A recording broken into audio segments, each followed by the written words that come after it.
cup of water, I'm learning every day.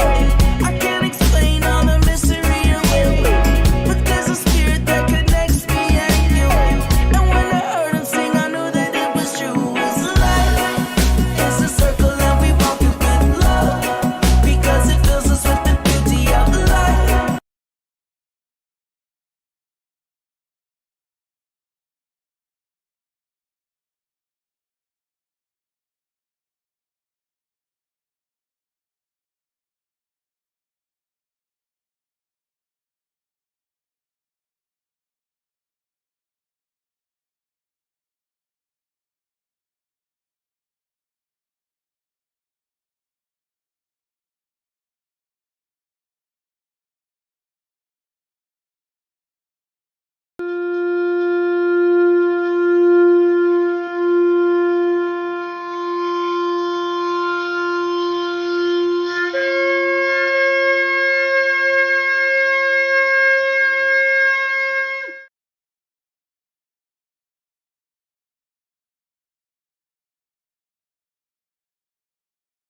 Welcome, everybody, to another episode of Circle of the Earth Fellowship. I'm so excited to be back with another episode. Last episode, which we were talking about weather modification and chemtrails, kind of does, in a way, tie into this topic that we're talking about tonight, which is Project Blue Beam. Project Blue Beam. Oh, my God. Excited to talk about that, but before we do, let's go ahead and say hello. Oh, where is everyone? Let's push this back. We got missing people on the screen. And pull this back. Okay, there we go. Grab that. Apologize, everyone, and my camera is even messed up. Okay, give me 1 second, everybody. I apologize. Get this set up correctly, and we will get chugging along. Of course, there always has to be difficulties. At least I'm hoping y'all can hear me. At least that, I think, is not being a negative. Perfect. Okay. Okay, sweet. There we go. All right. And now we can push back over here. But before we get into the topic today, let's go ahead and say hello to all those that joined us on the panel. Did Robert? I may have missed it. Did Robert say something about not being here tonight? Okay. Okay. Okie dokie. Well, you could always. It's in the schedule. Oh, yeah, totally. Yeah, he's over. I saw that Sean was doing a debate, so, of course, that will cause this to have low numbers, but it's okay. We're still going to have fun in the discussion anyways. I can always go watch Sean later. Y'all can always watch us later. No worries. Okay, well, let's jump over to you. Good to see you, Marcia. Shalom.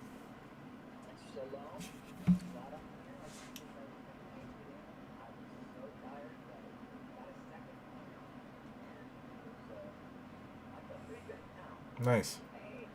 Yeah.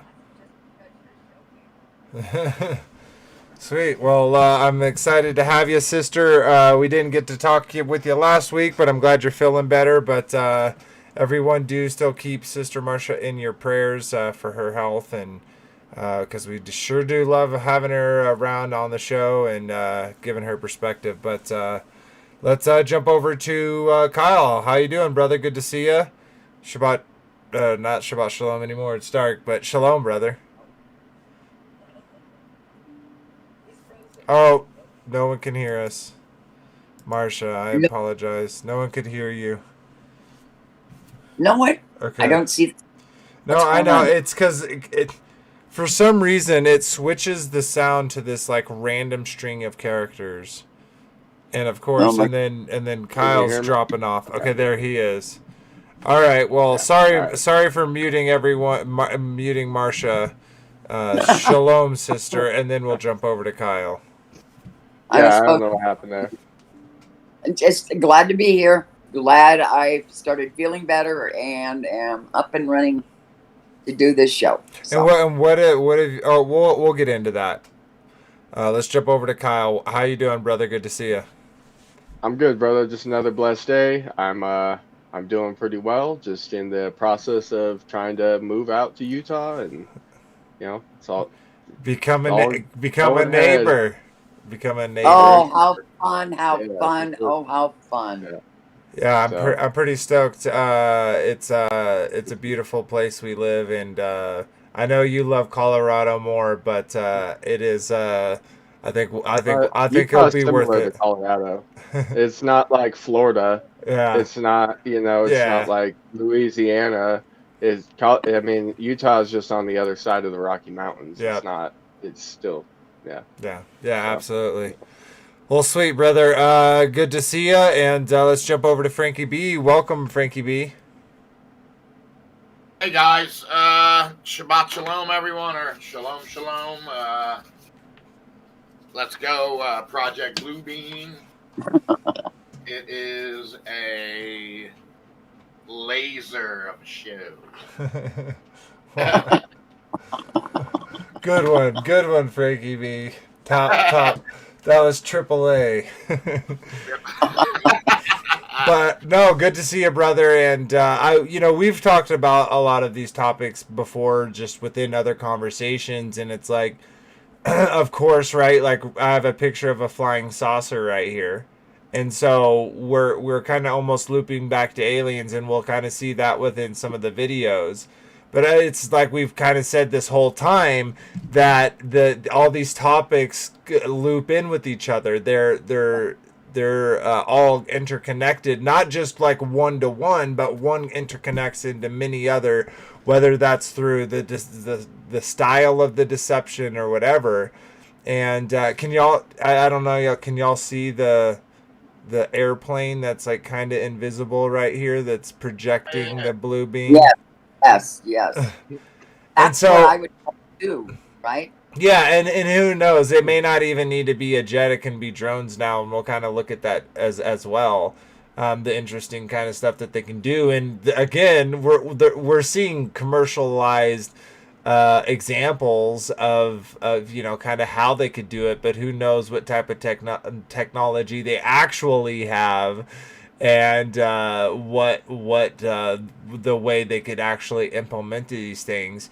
So I don't want to just talk about that, but I also want to kind of talk about the why they would do this, and in what way, what would be the kind of intent, the treasure that they're seeking for this quest. And so we'll explore that too. But again, before we get into that, I kind of want to. I'm going to do a little brief housekeeping, and then we're gonna have a brief have a discussion about what we know about this subject, or kind of some of those things before we jump into the video, into the videos and things we got to share. So let me go ahead and pull that up. Share. Oh, wrong button. Share. And we want to do this one. Pull that up for everyone. Let's make that big. Sweet.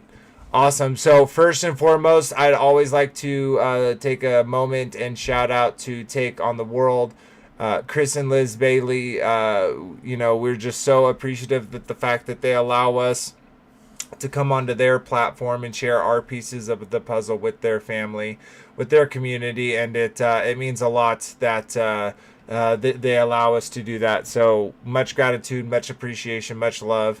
And for those over there and they don't know, we have our own channel as well, which is Circle of the Earth Fellowship, or at CEF Fellowship. And we're at 187 videos. We just got a couple new subscribers, so thank you to the recent subscribers. We do appreciate it. We're at 1243 now, so that ever climb towards 2,000. And we'll do another giveaway as well when we hit that milestone. But yeah, check us out if you're interested. Things like comments, likes, subscription, shares, that all does help the channel grow. And what's really cool, and I am not, this is not lost on me, I really like this thought, is that the 1,243 people that have subscribed to this channel are all actually seekers of pieces of the puzzle of truth. Like and I'm not throwing shade any which way, but to know that these are organic people that have found this channel is so cool, because knowing the kind of what we're up against, we're not talking about, mainstream, movie, like from a mainstream perspective. We're obviously talking about it from, a true seeker perspective. And so that doesn't get us into the top of the algorithm. So all of those 1,243 people, like, I know are real legit people. And that is very, very cool. A very big blessing to think about. That's quite a big people. If we all came into a room, we would be impressed by, like, wow, this is a lot of puzzle pieces. You know what I mean? So thank you. And then if you'd like to support the channel, if you already subscribe, you already do like and all that jazz, and you'd like to support the channel and get some merch out of it, link in the description to do that, and grab one of those and support the channel. As well as there's this donate where you can go and you can even do a monthly thing. And what's cool about this is through PayPal, so 100% of it minus the PayPal fee goes to me, and YouTube's not taking a cut. Streamlabs is who this is through, and they're not taking a cut. So if you'd like to do that, that is available. Where at? In the description? Yep, link in the description. You just click on the merch one. You go up to this 3-link tab, and then you just hit donate, and that will pull up this screen. So, PayPal? Yep, just straight through PayPal. And thank you to all that do. But all right, without further ado, let's drop this and get into the topic of the evening, which is Project Bluebeam, or Bluebeam simply. So kind of already talked about this, and we'll definitely talk about the technology, and that's something that's definitely interesting to discuss. But I really kind of want to focus on the why later on. We're going to look at a lot of different stuff, but I think the why is kind of the important part. But before we get into that, and before we get into the videos, I want to jump through each one of you and kind of get your ideas of what you think some of the answer to those questions may be, what you know about the subject, what you've thought about the subject, or any of the in-betweens of that. So let's jump to you, Marcia. What are your thoughts, sister, about Project Bluebeam, what you know, the intent, all that jazz, whatever you'd like to hit? Well, it's funny. Project Bluebeam came in a while ago. Mm-hmm. And when I got into Project Bluebeam, it was like them showing cities in the sky. And that was projected Bluebeam. Then I started thinking more that they could be DO weapons. I don't know. Really but Project Bluebeam itself, I don't really know what the project is. I'm going to be just as excited to hear what everybody has to say about it. But I thought it was projection of cities and other things in the sky. That was my thought. Yeah, basically, and I think that's a pretty good way to summarize it. It's almost like just another contraption that a magician would make to provide an illusion, right? That's also why I kind of named it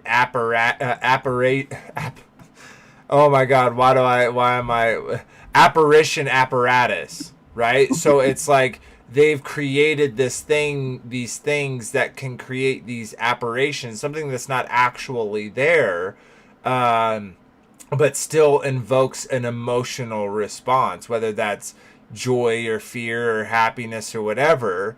And I think that me personally, I think a lot of the things that they're rolling out within the entertainment, to me, is clear testing to see what they can show, at what point will people start freaking out? You know what I mean? Right. And we kind of see those tests, event 201 before, beer bug and all that jazz. So, but yeah, anyways, all right. Well, thanks for being here, sister. I think there's a lot of information to show about this. And I don't think we'll be we're not obviously coming away with here's the proof that this is when, where, and how they're going to perpetuate, these lies and stuff. But we will look at some scripture at the end about specifically maybe how this could be implemented through, within scripture. So anyways, all right, let's jump to Kyle. Kyle, go ahead. Why can't see Kyle in the green room here, but I can see him on the YouTube? I can see him in the green room. Maybe drop out real quick and jump back in, because I can 100% see him. Okay, well, I won't worry about it. I know what he looks like. Hi, Kyle. I see you over there. You're just a green. You remember, Marsha? You remember what he looks like? I do. I remember. Are you sure? All right, we just checked.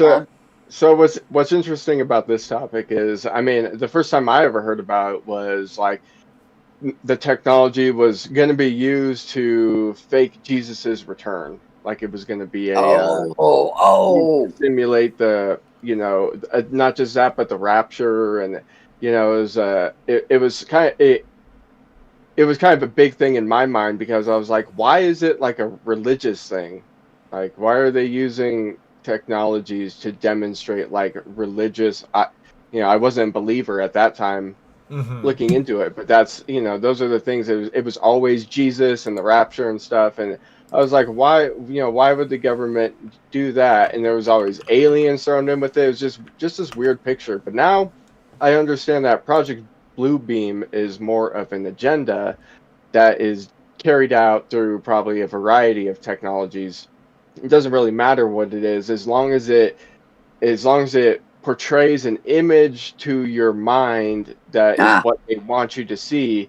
They've gotten their message across. It's it can be done in a variety of ways, I guess. It's just portraying something in the sky. It makes the most sense for a mass scale type of thing, but I guess it's not limited to that in my understanding. No, yeah, and there is a really interesting connection between the aliens part of it and then the religious parts of it, right? And you see that how in all the religions, definitely like within Christianity and Catholicism specifically, how they have left this notch open where that whole idea can softly be put in place with it, and it not outright contradict, right? For Hindi, it's like, oh, well, these are the gods that we depicted back then. We just culturally changed them over time, or whatever it is. There is a way to kind of add that into society. And then you add in all the programming that we've had for gods, for superheroes, for aliens, right? And how those all intermix. And you can easily see that why they would want to use a religious side to it, because that just it knots all these people together, that otherwise wouldn't be. Yep, I agree. Yep. Sweet. All right. Let's jump over to you. I was gonna say. Go ahead. Go ahead. Oh yeah, I was just gonna say real quickly.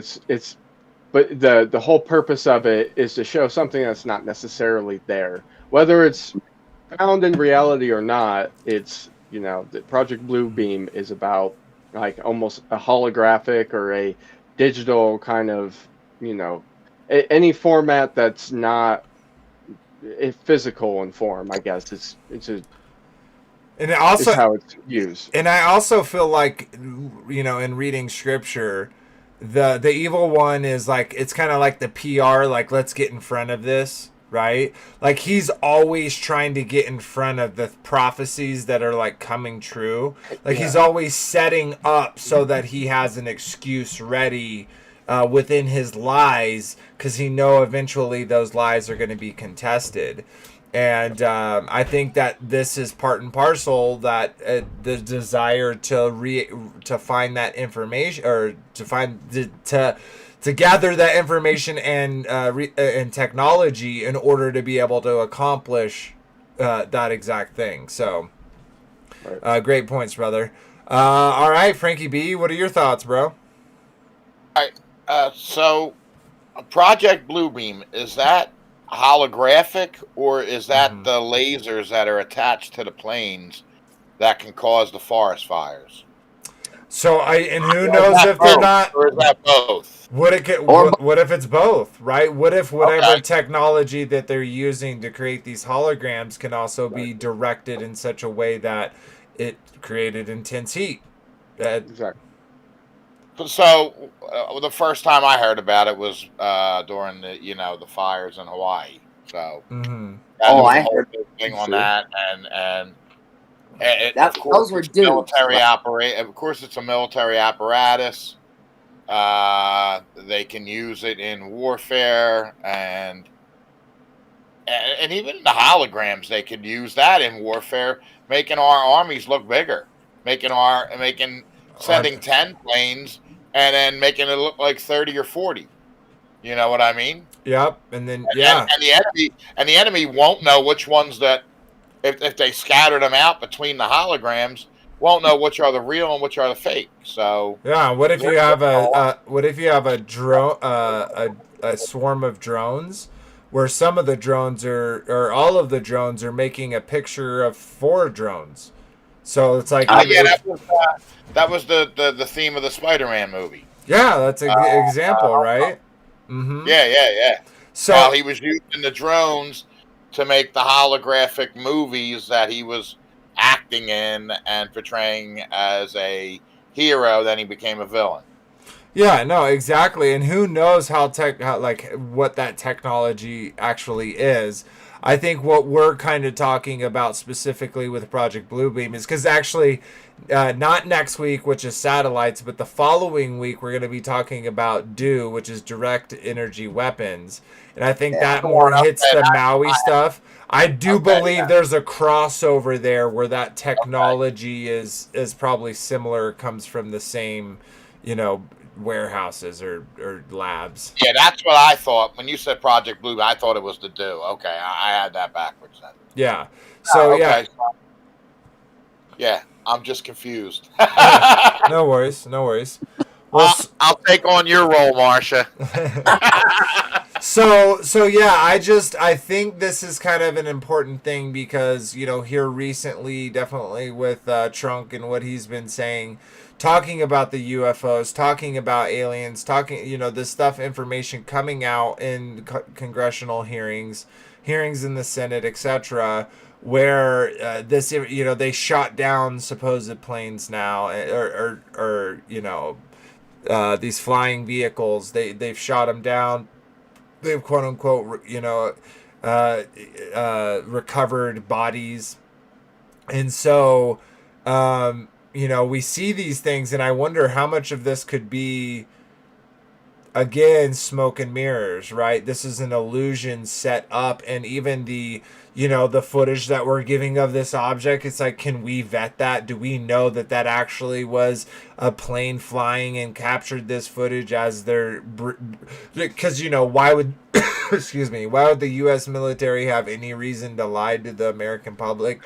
Better yet, the government, you get what I mean? So it's like, I don't necessarily think that route. And I think, and I think we'll get more into this into the end, but to kind of give my general idea up front is I think that this is going to be used in conjunction with a lot of other technologies to kind of instigate, like what we've seen. What does that Carol Resin say? Rosin, is that her name? Carol, the girl that worked for Warner Van Braun. I'm pretty sure it's Carol Resin or Rosin. But how she was talking about the fit, like the first it was going to be the Russians, and then it was going to be, all these reasons to build space-based weapons, and it's like now we have the Space Force, right?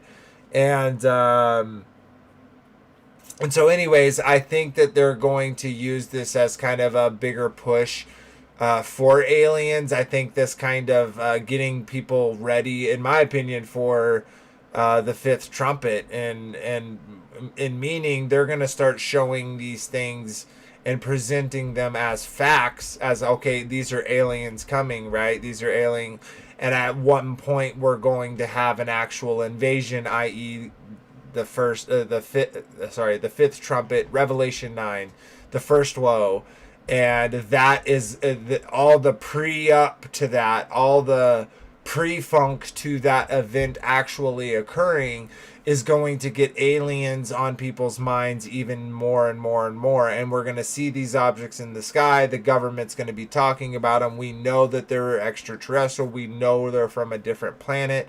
And I think that's one way in which they're going to squash the biblical cosmology kind of movement. One way they're going to try. Now, I know there are others, people I respect, that believe that they're actually going to co-opt the flat Earth, or the biblical cosmology model, in an attempt to subvert it.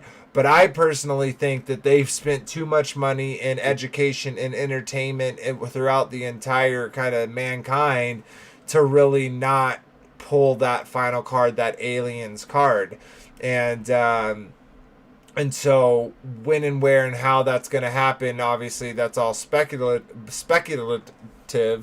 But this technology, I think a lot of people are gonna, when they see these things, they're gonna have, like, it's okay, like you're gonna, if we're alive when this stuff it takes place, right, you are going to see stuff that scares you, that freaks you out, right, that you're gonna have an emotional response for, even if it's just for a second. But it's in, like, do we have the mental, spiritual kind of stamina to see these things and understand what we're seeing and not give in to the deception that it is, right? And it's like, we don't know which one of these deceptions is going to be the great one, right? We don't know which one of them is going to kind of tie us down into this oppressive system leading to our destruction. And so I think we should be, mind the gap when it comes to these technologies and knowing about them, but not fearing them, and realizing they are what they are, and that this is nothing's new under the sun, right? The magician has been making contraptions and apparatuses for the longest time in order to trick the mind, to trick the eye, to give an emotional response of something that isn't real, right? Most of the time. So, sweet. Later. Yeah. Later. Now, with that said, do you think it's going to be on the size, the grandest scale of Independence Day? No, I don't think it needs to be. I think it can just be small sightings here and there that are almost marketed through the grassroots. Well, we already have that. We Well, already have that. Do you think it's going to, when the invasion actually happens, do you think it's going to be on the scale of the ships being as large as they were in Independence Day? So I think over areas that are owned by them. So I think that the invasion itself, I don't think ships are required for that, because I think that, again, is Revelation 9, and it describes them coming up out of the earth. Though I think it will be spun as though if it is an alien invasion, and that could still be an alien invasion and coming out of the earth, like we see in the War of the Worlds. Where that kind of idea has been put there, that hey, they've been under us since the whole time. In the new Amazon, the Tomorrow War, right? They find that they were hidden under the ice the whole time, though they came from spaceships and all that. My point is that they were here, they were under the ice, and we didn't know it. They were underneath us, and we didn't know it. That kind of idea seemingly isn't nothing new. So I don't think the ships, just real quickly, I don't think the ships directly tie to the invasion that I think is going to be real. Now, do I think they're going to have a fake alien invasion where, like, they have blue beam ships up in the sky, and then they have, like, people down here, like dressed up as aliens, one or two, like maybe they are creating some, hybrid chimeras, underground military labs that get out and like, so they put up a beam over a city where that thing got loose, and so they're like, oh, this is an alien thing, not something that we just cooked up in a lab. Like, I think there could be explanations for it, but and I definitely think they're going to collaborate multiple technologies together for these delusions. But yeah, I don't know if there's gonna ever actually be big physical ships. There could totally be the big ship. They could just, but the one alien craft could be the Mother Babylon for all I know. We really need to be on guard, because I just learned this is coming out, the Kochian literature or whatever. They did a whole what do I want to say? Translation of this Kochian literature, and it's on Matthew 24:24. It says, if it were possible, even the elect would be deceived. Uh-huh. Kochian doesn't say that. It says the elect will be deceived. That the illusion is so strong that even the elect will be deceived. Will be deceived. So you really have to be grounded, and it's not like all elect, but the elect will. Yeah. The elect, like not even the elect are perfectly guarded from destruction. And Sean, I said that over to Sean, and he says, "Oh, elect people or the set apart people will." He believes they will. There's always going to be some that will be deceived. It's not that we won't be. So we really have to truly be on. We have to guard the Bible in us, the word. We really have to be on guard. Well, that's why I really think that futurism is going to play into this, because the whole church is waiting for the second coming of Christ and the book of Revelations to be fulfilled, and it just lays right into their hands. I mean, you're all waiting for it, but the preterist knows that it already happened. So the preterist is the one that's going to be on guard and know that, hey, this is BS. Because we already know that the second coming already happened. So that just, it's a feather in my cap. Yeah, no. Yeah, I know. I can kind of understand that perspective. Of course, that opens a whole nother can of worms. But specifically, just with the technology and how it is used, like, let's actually start watching some of the videos and kind of see some of the reactions that people have when they see this stuff implemented. There is a degree of wow and wonder in them that I think is very reminiscent of some scripture, kind of warning us to not be so easily seduced by these visual things. So, all right, let's pull that up, and then we'll discuss it after we watch it. So, let me get here first. Okay, let me get to the right one. Bear with me, everyone. Okay, let's start out with this one, I believe it is. Yeah. Okay. Grab that. Big screen it. We're going to full screen this. Oh. And that is on the wrong sound, so I don't know why it's playing there. But, give me a second, everyone. Why is it playing there? Oh, weird. Have they not been able to hear, like, can anyone confirm that they've been able to hear y'all the whole time? Definitely not. You haven't been able to hear us at all? No, I don't know. I can't confirm that. Oh. Okay, let me, It looks like there's only like 2 people in there. No, we got 11 people watching right now. So. Oh, we do? Yeah. Let me. I'm gonna pause. Mute this real quick. Cold. Okay, no, they can hear you. I was worried because this setting was off, but I fixed it. There was nothing to fix, but okay, here, let's start this over.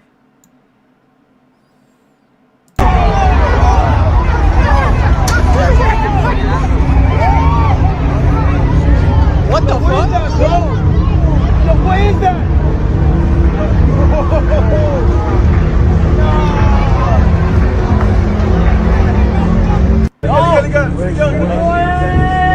Crazy, right? What, dude? Dude, got him. Fuck him up. Crazy, right? What, dude? Best feeling in the world.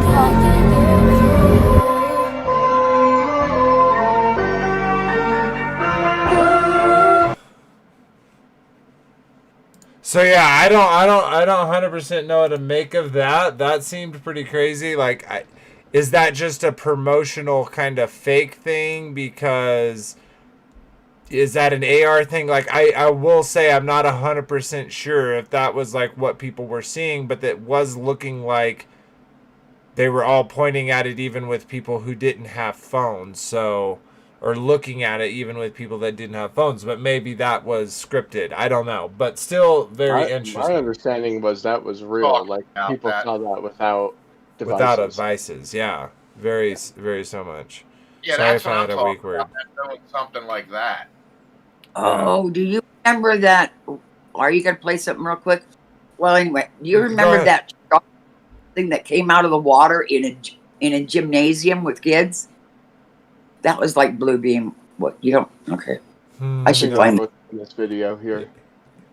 Yeah, well, here, let's check this one out.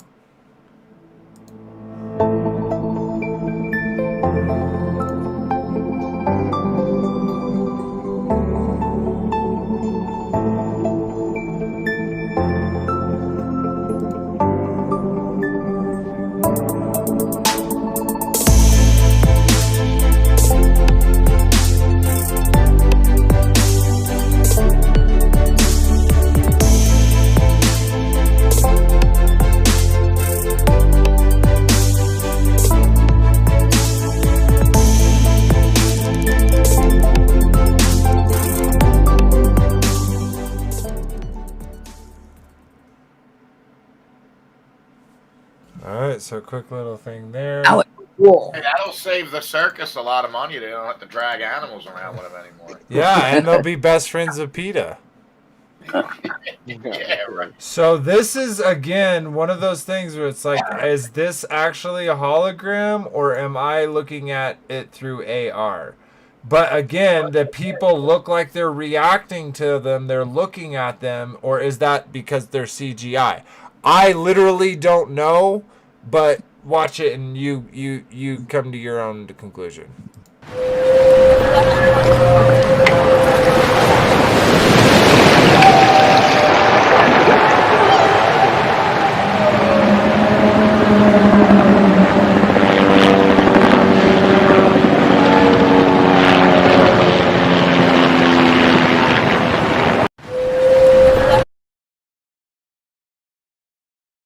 Oh my gosh. It could totally be fake. I just just another kind of interesting thing. It's not necessarily fake. I mean, if someone has a device implanted in their eyes or their brain that overlays virtual reality, like what they're trying to push, then this wouldn't necessarily be fake in their eyes. It would be very easy to see something. If you can't control what you're seeing necessarily. Yeah. No, I could kind of see. I could see what you're saying there. But I wonder, like, wouldn't that be interesting? Like, how would they do this if it was real? That's kind of an interesting thought. All right, let's keep chugging. So this, we're gonna watch this. We'll take a couple breaks throughout it to talk about what we're seeing. But we're gonna watch this whole thing because these 10 ones are pretty interesting. So let me pull that up and we'll start. Holograms are a thing that we are mostly familiar with because of science fiction movies that take place in a super technologically advanced future time. But holograms are not a thing of fiction anymore, and in fact, you will be surprised to find that they haven't been for many years. Today we present to you the top 10 most advanced and breathtaking holograms that are in use right now. Number 1. Pepper's Ghost. Although you might think that the appearance of Tupac at Coachella in 2012 and the appearance of Michael Jackson at the Billboard in 2014 were proof that technology is moving fast and can recreate the dead, you will be surprised to know that this technique actually dates way back to the Victorian era, specifically 1862. An English scientist named John Henry Pepper used it to create illusions of ghosts and other things on stage, simply by putting a brightly lit figure out of the audience's sight, which was reflected on a pane of glass that was placed between the performer and the audience. The whole illusion is that the audience doesn't see the glass. Back to the present era, the MDH hologram was the first company that managed to master photorealistic and flexible hologram technology, which can be used in performance venues. They use high-end motion capture technology and 3D CGI, so they digitally resurrect a person from head to toe and then project them to an almost completely invisible pane of glass. Number 2. Digital Holographic Tabletop.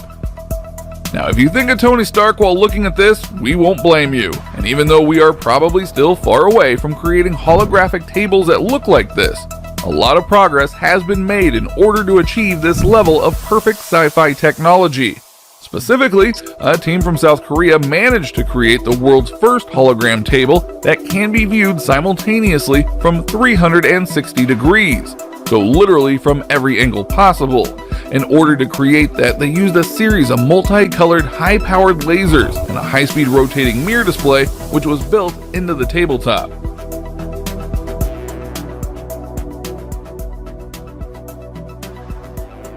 Oh my The God. floating image relies on diffraction, generated by the interference between the mini lasers in the complex system. So you can now understand that this is reaching a whole new level from the previous fake images that are just projected in a glass. Number 3. Nologram.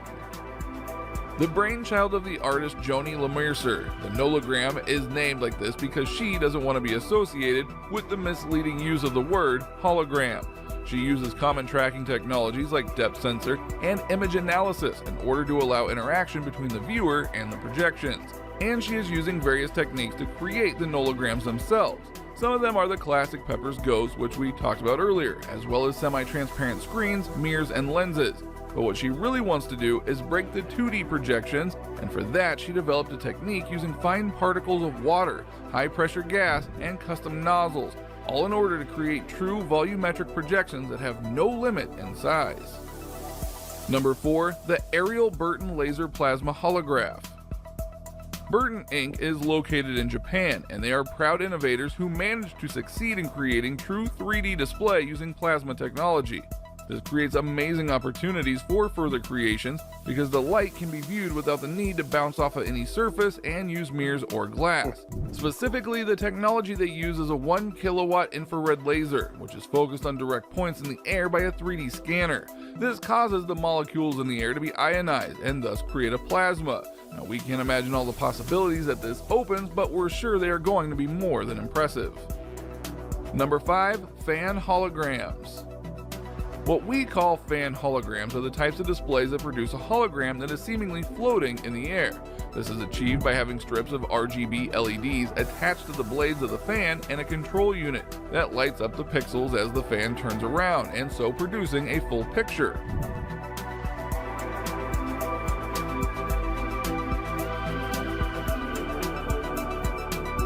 Quite often, these types of holograms are used in special events or even at theme parks.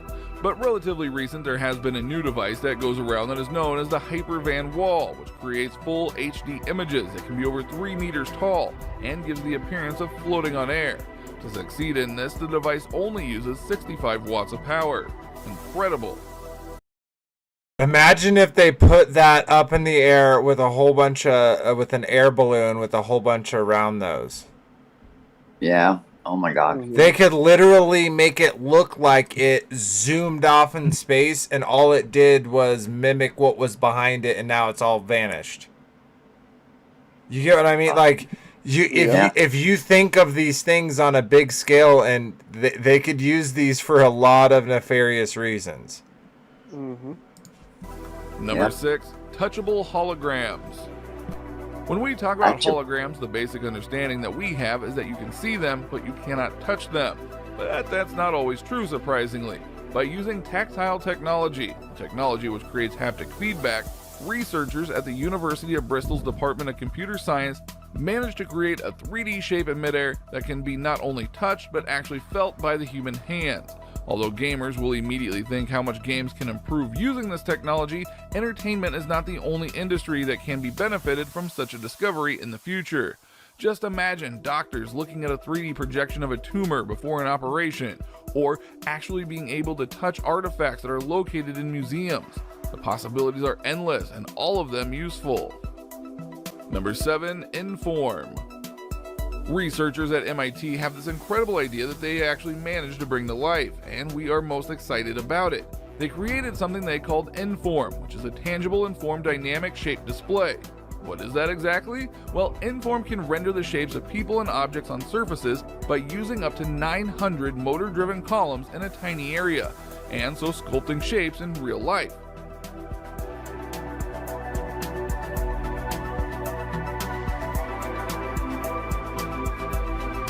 Imagine being miles away from your loved one and being able to touch the shape of their face. Or even better, imagine what architects could do with technology like this. Specifically, what they propose is utilizing shape displays in 3 different ways to mediate interaction, to facilitate by providing dynamic physical affordances through shape change, to restrict by guiding users with dynamic physical constraints, and to manipulate by actuating physical objects. Number 8, Voxon VX1. Volumetric holograms already sound cool, but wait until you see exactly what that means. Voxon VX1 display uses an ultra high-speed digital light engine along with a highly optimized volume rendering engine in order to create and project over 500,000 points of light into a volumetric space every second. The hundreds of digital cross-sections of an image are projected at the same time into a specially designed high-speed reciprocating screen, and as the photons of light hit it, they diffuse and form a physical cross-sectional image at the right place and the right time, thus tricking our eyes into blending all those layers into a single 3D image that can be viewed without special glasses. Number 9, Fairy lights. Although it is not a fairy tale, it does sound like a sci-fi story, but it's not science fiction anymore. It's now actually science fact. Similarly to the holograms you can touch, fairy lights can also be touched and felt, and according to the team behind this discovery, they kind of feel like sandpaper, which makes sense if you think that what you are touching is actually laser dots.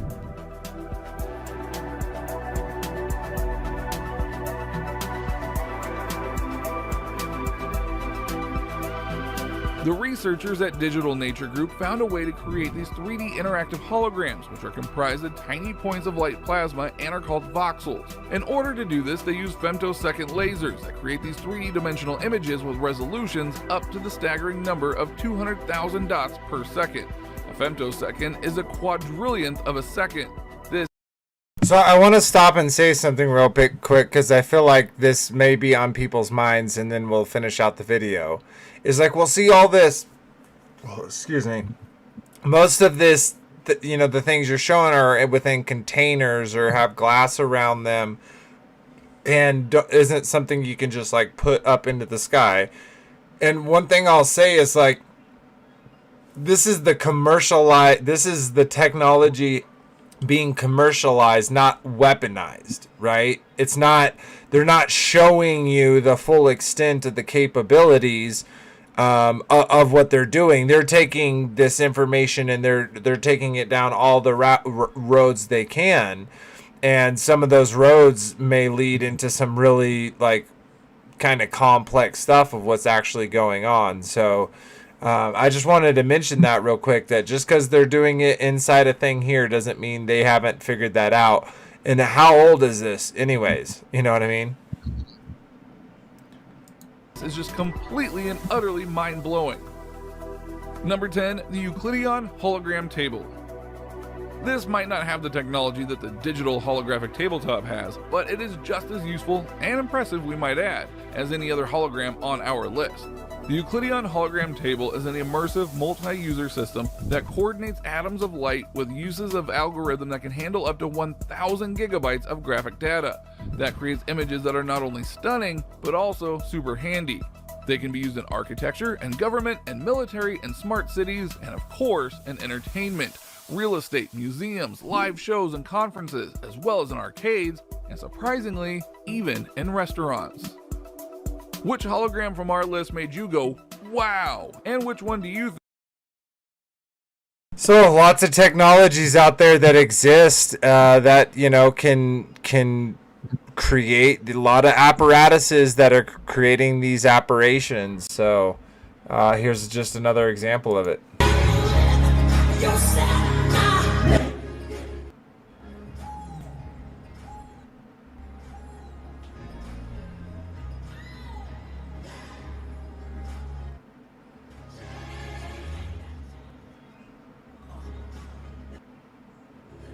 That is not, Michael Jackson is not there.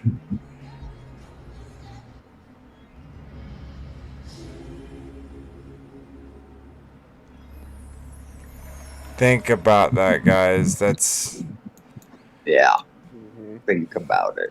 You know boy. what's crazy? You know what I just kind of thought about when I saw that is like, isn't it interesting how like when lots of public figures go and speak, they're always surrounded by bulletproof glass? Just saying. Huh, they could just be projected. Maybe that's what will come out of all the people trying to take down Trump is they're like, oh, okay, we're not going to have live events anymore. There'll just be holograms. Yeah. And I get it. A lot of this stuff is very cool, and it's the futuristic sci-fi type of stuff that we kind of imagine when we were kids, or imagine what could happen. And it's definitely cool. But that's why the evil one does it the way he does it, is because he makes it makes it enticing. It'd be real cool in your hands, but that's the thing, is it's not for you. It's specifically for them. It's technology that they'll never release for public use or for any good purpose. It'll just be used for nefarious reasons. Yep. Totally. All right, let's check this one out.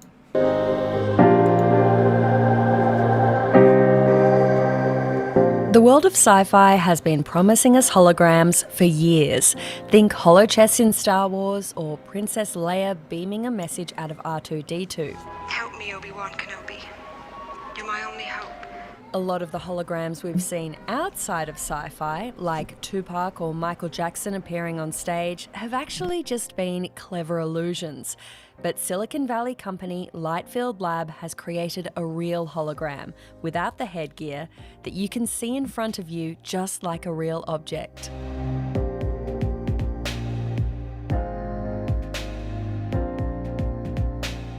I'm here at Lightfield Lab in Silicon Valley, ready to see a concept known as solid light. They're pitching this as a genuine hologram. This isn't virtual reality, this isn't augmented reality, this isn't a picture of Tupac on a stage. This is going to be something that feels like a real object that I can actually walk around and see, interact with from multiple angles. I have no idea what I'm about to see through that door, but I'm pretty excited to check it out. Unlike other technologies, solid light doesn't rely on spinning volumetric displays or reflections projected up onto angled glass. Instead, Lightfield Lab says this technology is the highest resolution holographic display platform ever designed. A light source sends light through a multi-layered piece of polymer known as a phase guide that steers and focuses the light into mid-air, essentially creating a hologram in the space in front of you. The result is what Lightfield Lab calls a solid light object that moves, refracts, and reflects in physical space. Seeing it with my own eyes, I realized the solid light name makes sense. At first, it looks like you should be touching something solid, even if it's just a screen or a piece of reflective glass. But I was just passing my hands through light. So I'm in front of the solid light demonstration now, and it looks probably to you like I'm just watching a TV screen, that I'm just standing in front of a flat display, but it's actually a hologram. Sorry, I just had to wait for the chameleon to catch a fly there.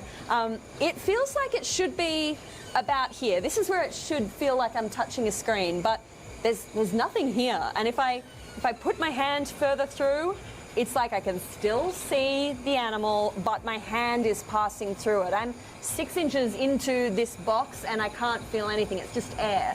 So what should feel like a flat screen here, maybe I'd be touching the very front of the animal right here.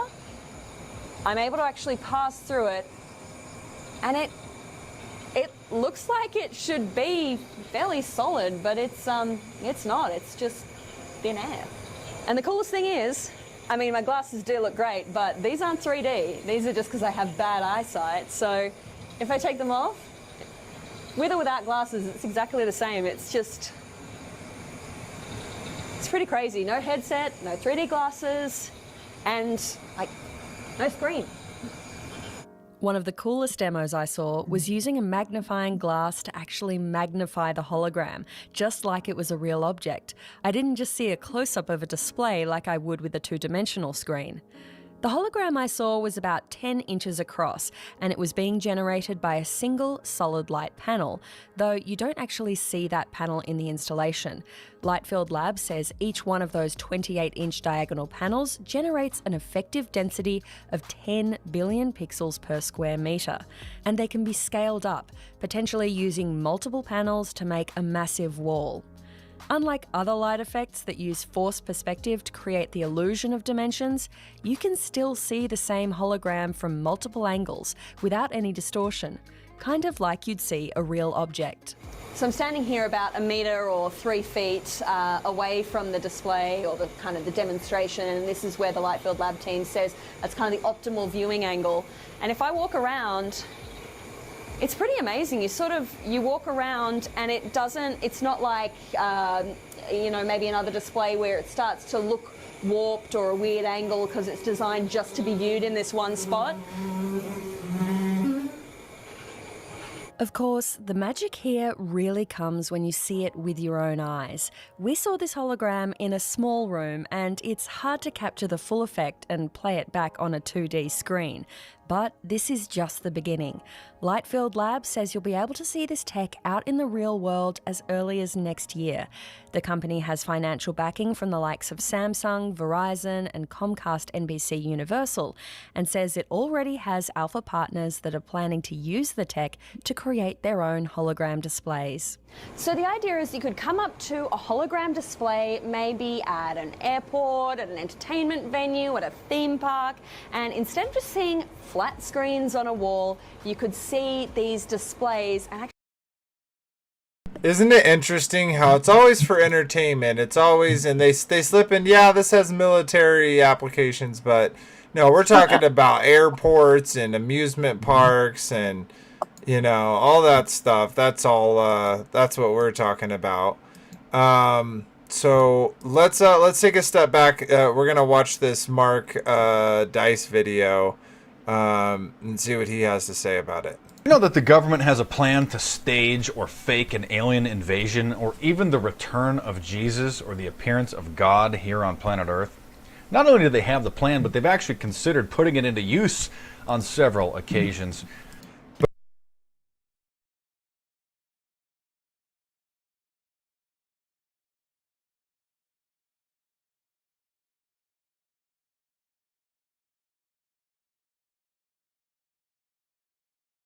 Or does anyone have an idea if Mark Dice has come to the truth of the Earth, or is he still holding on to it like Meatball Alex Jones? I don't know. I'm not sure. The Washington Post actually published an article years ago about how the military had considered staging the appearance of God in Iraq during the first Gulf War in order to trick the Iraqis into believing that God had appeared and that he was talking to them, urging them to overthrow Saddam Hussein. They also considered doing the same tactic to overthrow Fidel Castro in Cuba. It's called Project Bluebeam, and through using several holographic devices and the microwave hearing effect, or the radio frequency hearing effect, they were going to beam God's voice into people's heads and make them believe that they were seeing and hearing God himself, who would then urge them to overthrow the dictator. Sound too crazy to be true? There is a patent registered in the United States Patent Office by the United States military for a piece of technology that can beam voices into people's heads. It's called the radio frequency hearing effect. And essentially, the voices or the sounds, the music, whatever they project, would be modulated in your inner ear so people couldn't tell where it was coming from. We have two ears, we have stereophonic hearing, so most people can tell what direction a sound is coming from, but not using the radio frequency hearing effect. So in conjunction with some sort of holographic devices, they were going to use this radio frequency hearing effect to trick the people of Iraq or the people of Cuba.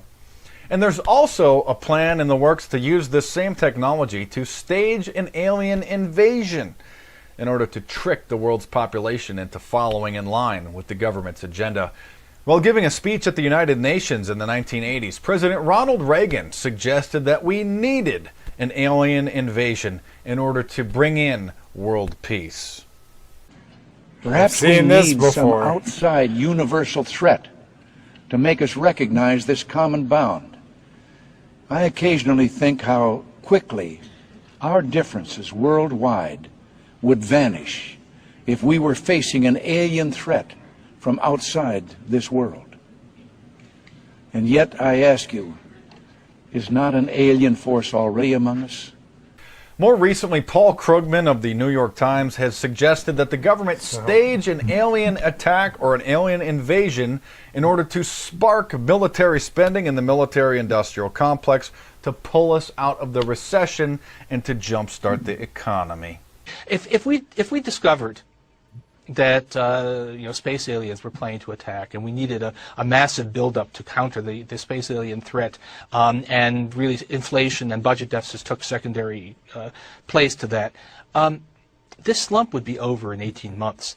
And then if we discovered, whoops, we made a mistake, there aren't actually any space aliens. So we need Orson Welles, is what you're saying. No, there was a Twilight Zone episode like this in which scientists fake an alien threat in order to achieve world peace. Well, this time we don't need it. We need it in order to get some fiscal stimulus. I actually have a serious proposal, which is that we have to get a bunch of scientists to tell us that we're facing a threatened alien invasion.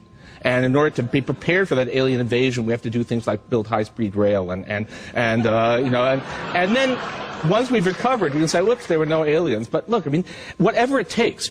Back in the 1970s, there was a book published titled The Report from Iron Mountain, which was supposedly or said to have been a classified government document about how the military needed to continue an endless war in order to keep the economy functioning. Many people believe that this document was a hoax. The authors came out and said that it was a satire years later after it had spurred all kinds of controversy and become a bestseller. And in that book, it also suggested that the government stage an alien invasion in order to jumpstart spending for the military-industrial complex. Yeah, and see, they're right there. There's another motivation, and we've seen that before, specifically with Carol Rosin and Warner Van Braun. How, she said like that they were gonna build space-based weapons for Russians, for the nations of interest, for terrorists, for asteroids, and then for aliens. And so that's... None of it was real. Yeah, and none of it was real. It was all a lie. And so, of course, that goes right along with it.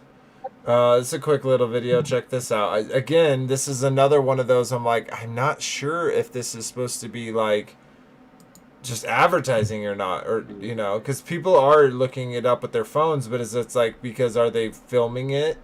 Because they don't believe their eyes, but check it out. Oh my god, that is so loud, I apologize.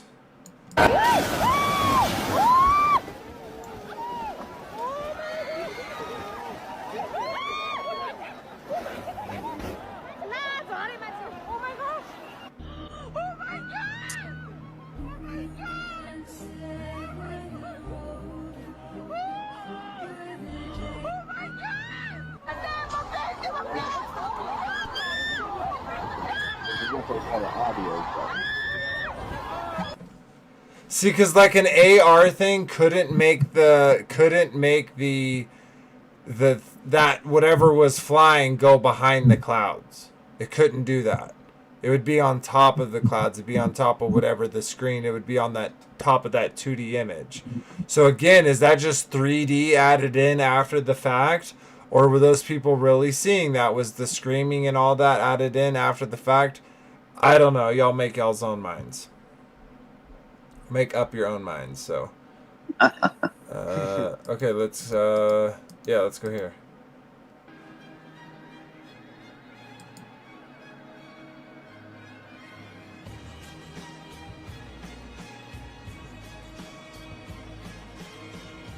Okay,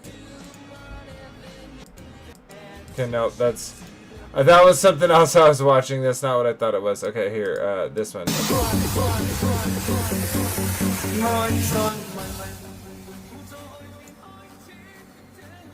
So this is drones, a swarm of drones all working together to make this happen. Yep.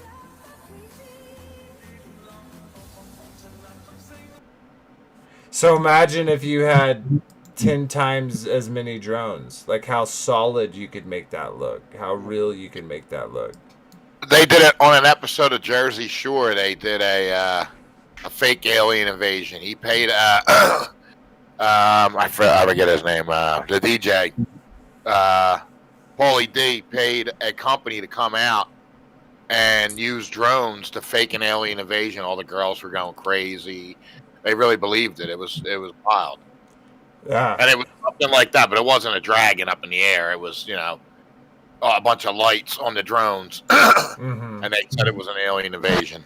So they're putting it out there. Oh, and, yeah. Oh, yeah. This says it's a 7D hologram projection. So let's watch this and let's talk about it.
Wow.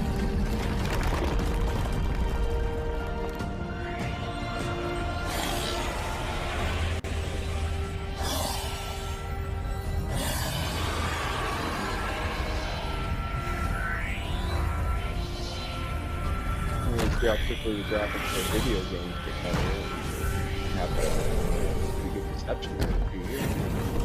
So I want to pause it here real quick because people could say like, oh, but look at the screen, like the camera's just moving and everybody's watching the screen. Well, one, not everyone is facing all at the image that they're looking at. One, two, right here the screen would be okay. Wouldn't it need to look at the screen to be able to see it? That doesn't make sense. But I don't know what this is. Real? Huh? I thought this one was real. Yeah, it looks pretty dang real. Like but let's keep watching. Let's finish it.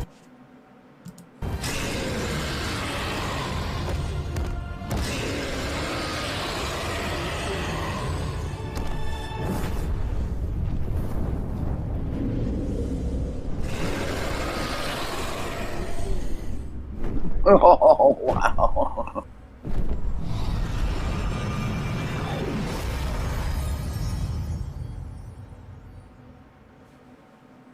Wow.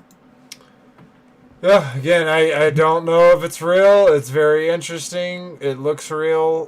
People reacting to it like it's real, but again, you make up your own mind. So let's before we keep going, because we still got a handful more to watch, but before we keep going, let's drop this real quick. What after seeing kind of some of the things that we've had to share, the technologies and stuff, I'd love to hear kind of your thoughts, things that came to mind while you were watching them, anything you'd like to share. I'm in amazement. Although I guess what I would say is they can do all that stuff. I mean, we're watching it. Mm-hmm. And I'm sure they can. And it's not on a flat screen or that. I think it's real, like what you guys said. They can do that stuff. I mean, it's only going to get better. Or they're just showing us, who knows? Yeah, like they're showing us 20-year-old technology, right? Who knows, Yeah. right? Mm-hmm. Yeah. No, it's literally with everything. It can be a little frightening the way that they can make things look so real. No, yeah, and then kind of take that same idea from video games, right? We went from Pong to now today where it's like you can see beads of sweat coming out of pores, like you can see like how just a layer of skin was rubbed off of the. So like what they can do, it's going to be the same with this technology. They're just going to keep perfecting it and perfecting it and perfecting it. And they probably already have, right? Like some of these things, it's like, I think that they would test it along the lines of flying an aircraft over a baseball game and leaving smoke, and there was no planes. There was no noise that was produced by jet engines. You know what I mean? It was completely a holograph, and they have no idea. It wouldn't surprise me. It is going to be a great deception. I mean, it's going to be a great deception. Things are going to be touchable, and they're not real. Yeah, it's very interesting to think of what could come. Well, all I got to say is if you see it on the news, you know it's fake. Yeah, yeah, pretty much. We know that it's like they forget that we know about Operation Mockingbird. Like we just forgot about it. Yeah, it's crazy, man. It's really crazy what they can do, and like think about how much money is being poured in it. Not like off the books, but because they've kind of put it in this entertainment, area. All this money is like, oh no, we don't want fireworks, we want drone shows, right? And so they get better and better, and it's like, no, we don't want to play games with glasses, we want to be able to see it without glasses, right? And so like we're progressing more and more and more into a state where they could use that technology to very easily fool all your senses. And that is it, that's why we got to be diligent and we got to be paying attention.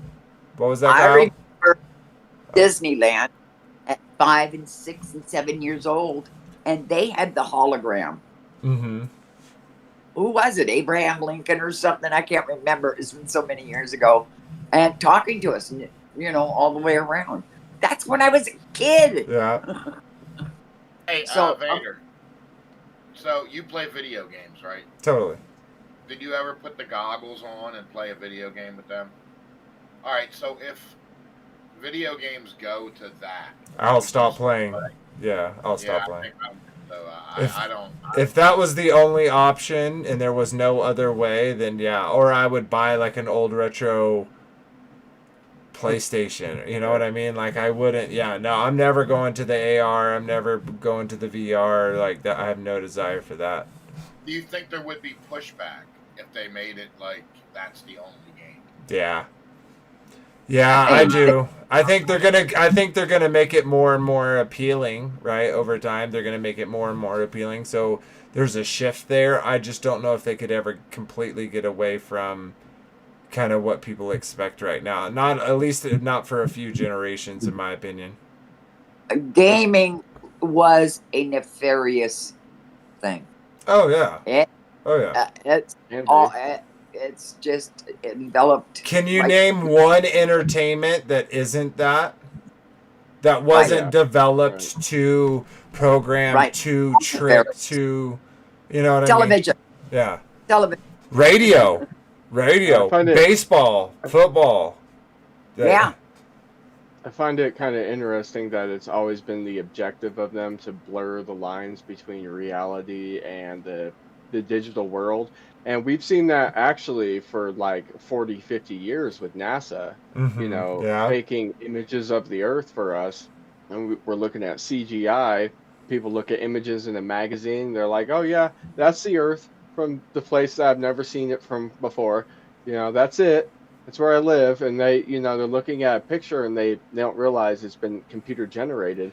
This whole thing's just been a step-by-step process to get us to this point. So what you're saying, Kyle, is that Fiji's not real because you've never been there. So therefore, you can't say it's real. I'm just That's right. Australia, yeah. Okay, yeah. I kid. All right. Well, again, back to what I was saying was, you know, they use this as an entertainment venue because, again, so much money is put into it and so much can be portrayed and kind of taught, educated, programmed through this. So let's pull up. We'll pull up some more and continue on.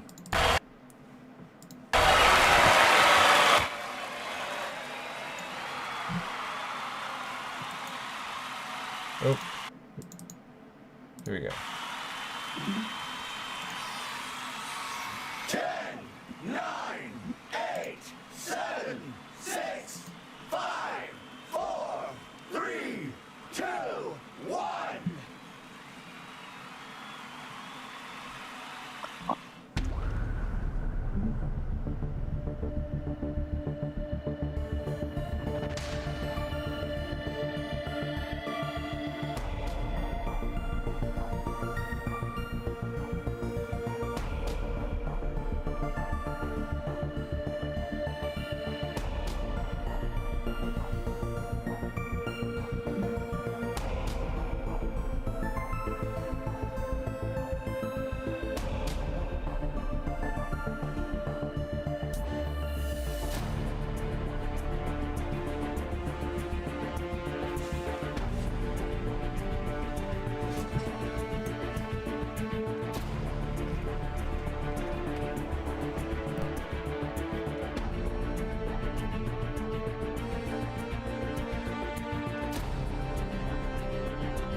Amazing.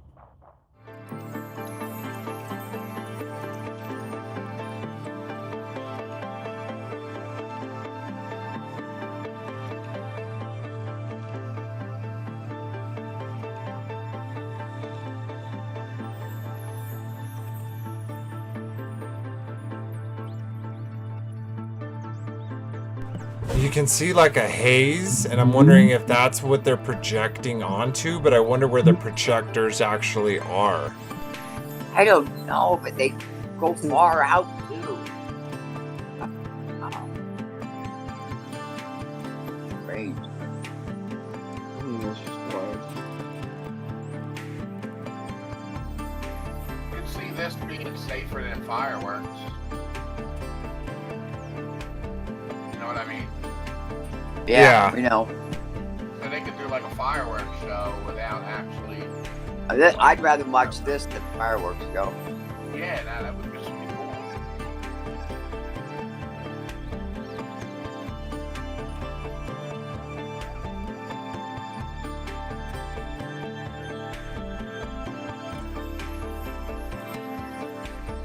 Wow.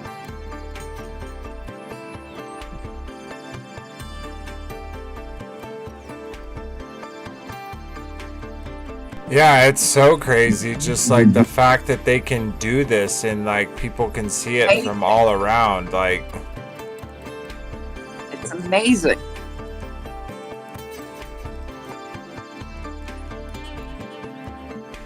Oh.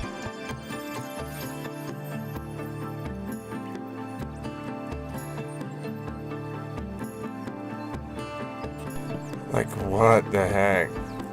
I know. Like, what is projecting that? Like, how is it going that high? How is it? You know what I mean? I know.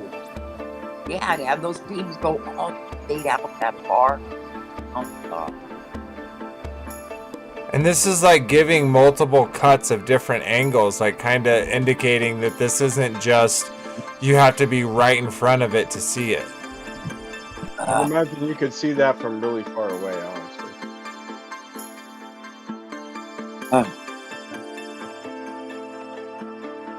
That probably lights up that whole area. Again, where are the freaking projectors? Like, they can't just be on the ground, right?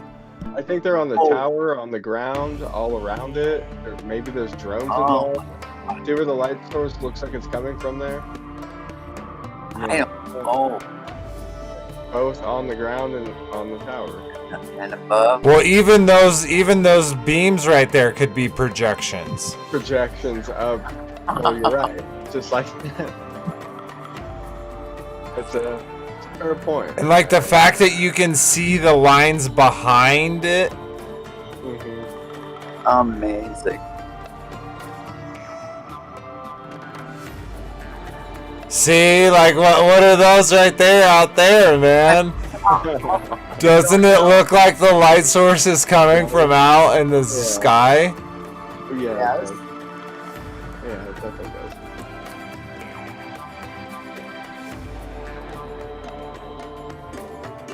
So again, my point is, we're not going to watch this whole thing, but again, my point is, if they can do this, and this is just for entertainment, what else do they have? You know what I mean? It's like, just for entertainment, they've given us, what are those things called? The things with the gosh, I cannot think of the word. The little two wheels and you step on them and you go forward. The little robots.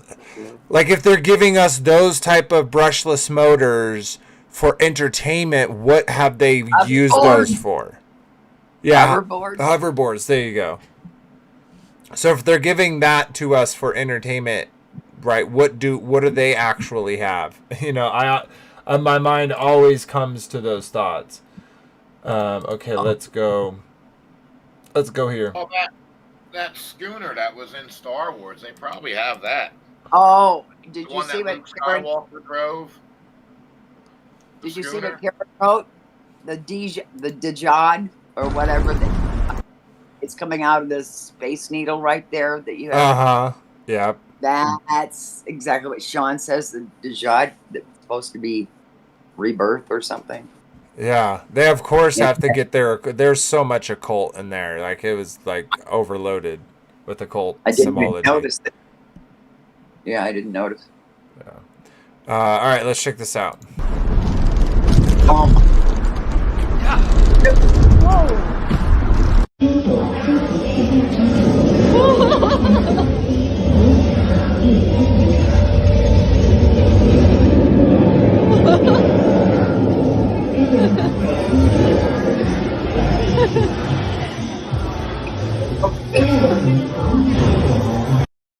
When I see this, I imagine them walking people in to a place and not letting them know that what they're looking at is this entertainment, right?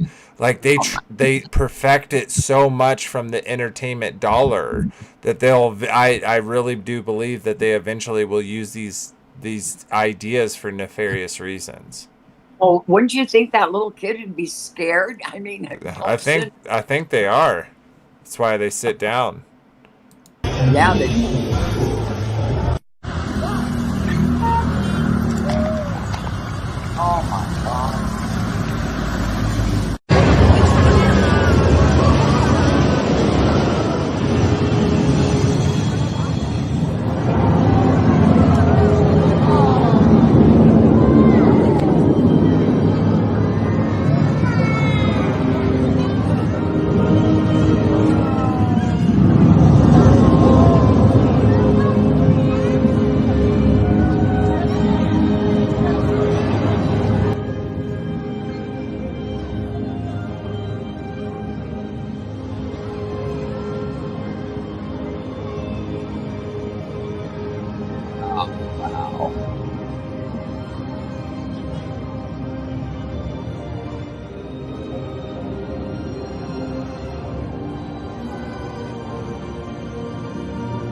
Oh, God. I would be in awe. Yeah. I would. No, I'm not saying it's not cool. I'm just saying, like, see, like, how enticing it is. It's enticing because it's cool. It gives you these emotional feelings. And what I think about that, and this will go contrary to some of Frankie B's beliefs, but that's what I kind of think the cathedrals were, and why they used all that sacred geometry is because I think they were physically affecting people's residence, and therefore it would trick the people believing that they were having a spiritual experience when it was a manipulation through their physical senses. And I think this is very much so that thing. It's calling out, it's trying to get people to have emotional reaction. And I get it, I'm human too. This looks really cool. But it does release endorphins. Definitely. It'll actually, what they're doing there will actually probably open up centers of your brain, because you're releasing endorphins. You're having a dopamine drop. It kind of like could give you flashbacks to if you were a drug addict to using, you know what I mean? LSD flashback. Yeah, definitely. I mean, it would give you that sensation. They say that when you do Molly, it's a dopamine drop. So it drops all your dopamine, and that's what gives you your euphoric feeling. And I think that would probably do the same thing through your optical nerves. You know what I mean? What's Molly? Yeah, it totally will be. It's a drug. All right, let's keep chugging.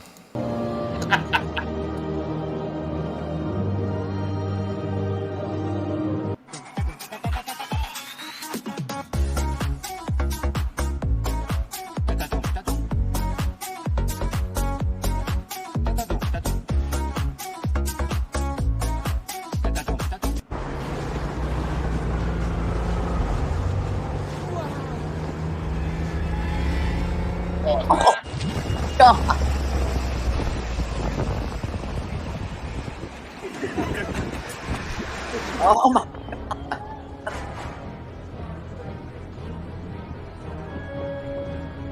Imagine that's the new way of advertising. Oh my gosh, that was. You know, instead of having billboards, they have those things in the sky. That would be like a new advertise. You know, they're literally already doing that. That's what we're watching right now. Yeah, it's insane. You've seen the Pepsi, the perfume. Yep, it's all this. Think about the marketing and entertainment dollars here.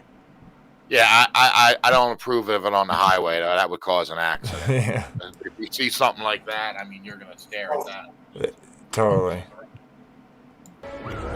I was freaked that it was going to come out.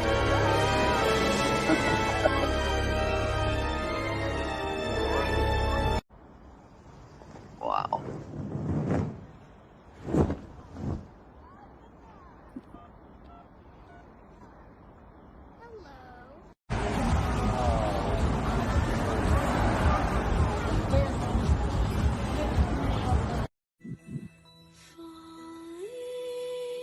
Oh my goodness.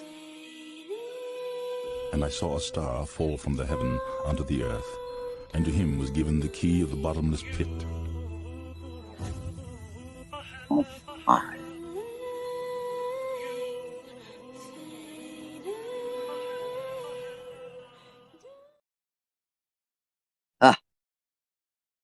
Well.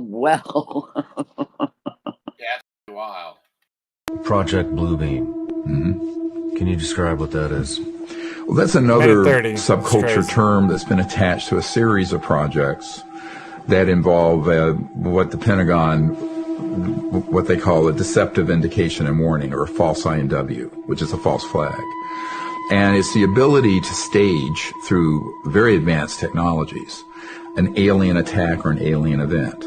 And it's a whole series of them. Now, what most people don't know about, since late 50s, early 60s, like the Barney Hill case and all that, those were all human assets abducting innocent people made to look alien. And so that psychological warfare was authorized in 1953, 54. 1954, we mastered gravity control. So we started deploying these assets to begin to condition the public that there's a scary threat from outer space. Mm-hmm. I mean, look at Hollywood, Alien, Ridley Scott's the movies. If you want to see a script for what's coming fairly soon, look at the movie Independence Day. Okay. It's right at a central casting for this covert group. So what their whole purpose is to create sort of a global militarized totalitarian superstate of the world fighting another world. It's like War of the Worlds.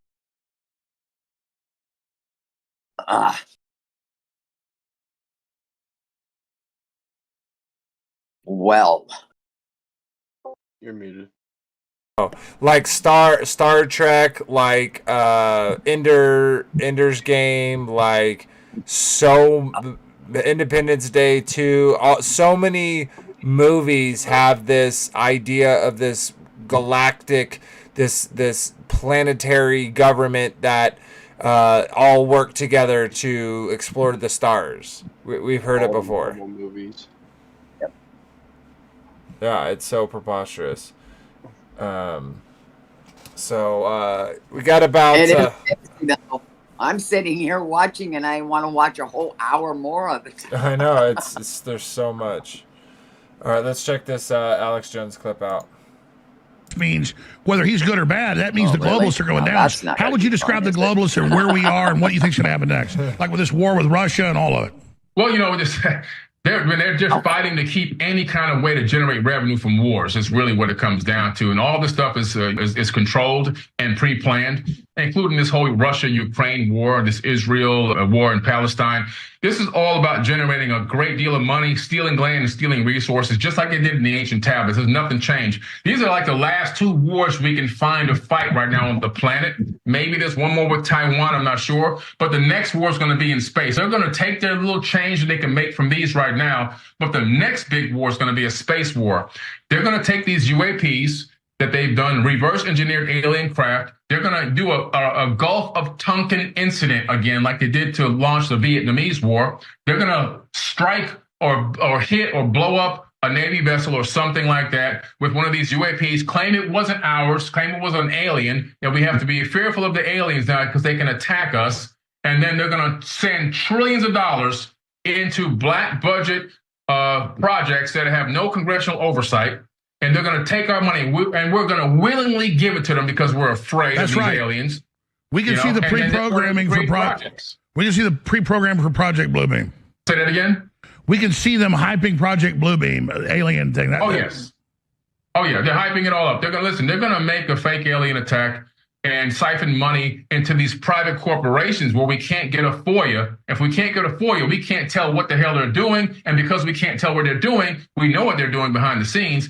These poly tricksters are sitting behind the scenes, and these big CEOs of these corporate companies, they're all taking money behind the scenes and funding projects that most of them will never see the light of day. They may take 10, 15, 20 billion dollars and spread it between them. The rest of it goes into R&D, and a lot of the stuff never even develops. They keep claiming, oh, we need a few more $1 billion to get it going, like they do with these private jets and so forth that they work on for 10 years and they never fly. And they just keep siphoning money from the American public over and over again. And then they go, oh, it's a lost leader. We're going to try something new. But meanwhile, they've taken in billions, sometimes trillions of dollars, and they split it up between them all. That's what's happening with the global elites. They're making money. No, I agree with you. You're very impressive in your understanding.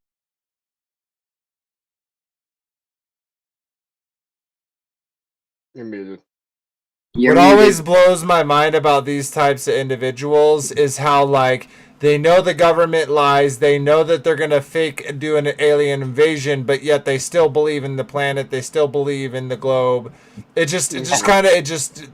holding two contradictory kind of ideas, at least in my opinion, in their head, and it just makes no sense.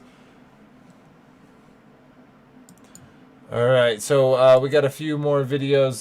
This one's a little bit longer. I'm gonna read this as kind of more of a news brief type of thing. But we'll watch this and then we'll finish it up with a couple videos before we get to some scripture. And new questions about whether the government is covering up evidence of UFOs.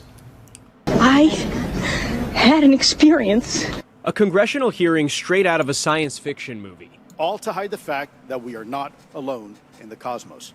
Lawmakers calling for more transparency around UAPs, or unidentified anomalous phenomena. That's the term the government now uses instead of UFO. What do you believe UAPs could be or are? Strong evidence that they are non-human, higher intelligence. An intelligence officer last year claimed the Pentagon has been hiding knowledge of alien activity for decades. Were they, I guess, human or non-human biologics? Non-human, and that was the assessment of people with direct knowledge on the program I talked to. Luis Elizondo, who headed a Pentagon program investigating UAPs, now doubling down on his claims. Has the government conducted secret UAP crash retrieval programs, yes or no? Yes. Were they designed to identify and reverse engineer alien craft, yes or no? Yes. Elizondo saying the alleged extraterrestrial presence poses a national security threat. Let me be clear. UAP are real. Advanced technologies not made by our government or any other government are monitoring sensitive military installations around the globe. And saying he believes many classified materials should be shared with Congress and the public. If this was an adversarial technology, this would be an intelligence failure eclipsing that of 9/11 by an order of magnitude. I believe that we as Americans can handle the truth. And I also believe the world deserves the truth. The hearing lacked any direct evidence, with witnesses who have said they'll only speak about certain subjects behind closed doors. So the result of yesterday's hearing, well, one congresswoman says it could open the door to more hearings. President-elect Trump has said he might be willing to release more video of UAPs. Was anything described as that we have possession of bodies? Yes. Yes. We have is it multiple types of creatures, or? Sir, I couldn't answer that. I can tell you anecdotally that it was discussed quite a bit when I was at the Pentagon. The problem is the supposed collection of these biological samples occurred before my time, in fact, before I was even born. And was this part of the Lockheed Martin discussion, or was this the biologics is a completely separate? Separate yet related. Okay. Has anyone made contact? Sir, I'm sorry, could you specify? Has there been any, to your knowledge, any communication with a non-human life form? So the term communication is a bit of a trick word because there's verbal communication like we're having now. Yeah, his neck looks so weird. And so I would say definitively yes. This is the nation's like the way he's looking, he's like, it's just weird. Show. Congress once again met last week talking about unidentified anomalous phenomenon, talking about UFOs, and talking, even as you heard there, about the recovering of actual bodies of aliens that the government has kept secret, supposedly, for all of these years. And I think a lot of people out there, if you watch the way things are going, it's looking more and more likely that Project Bluebeam is on the horizon during Trump's campaign as president, because Donald Trump is the one who's baiting and teasing the conservative audience into believing that the deep state has been hiding all of these things from the civilians and that he's going to reveal all of these things to everyone. But most our Christians don't Savior understand is that aliens are not real. The term alien and what they tell us and have programmed us to believe that aliens exist in outer space.